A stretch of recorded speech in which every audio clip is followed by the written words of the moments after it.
Larry, kamusta si Angela? Ano ginagawa mo rito? Gusto ko lang naman humingi ng tawad sa kanya.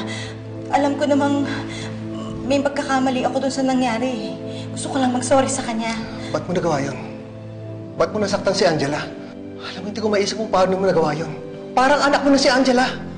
Hindi ko sinasadya. Nataranta ako. Kaya naitulak ko siya, nakita ko sinasaktan niya si Claire. Kaya si Angela ang sinaktan mo. Nagpunta ako dito para humingi ng tawad kay Angela, hindi para sumbatan mo. At least ako umaamin ako kapag meron akong mali.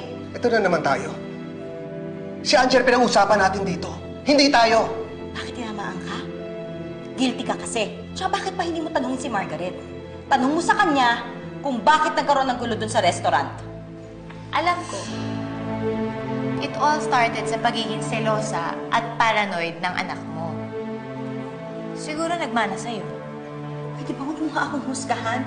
Hindi mo naman ako kilala eh. Tinamaan ka, guilty ka. Tsaka bakit na nag-aaksaya ka ng panahon dito? Dahil nagmamalasakit ka kay Angela? Please, Evelyn, tigilan mo ko. The fact na sinaktan mo siya, ibig sabihin lang nun, wala kang pakialam sa kanya. Kami ni Larry, mahalaga sa amin si Angela. Kaya nasaktan kami sa ginawa mo. Please lang, umalis ka na. Evelyn, umalis ka na. Total, sanay ka naman magpalis sa mga tao mahal mo.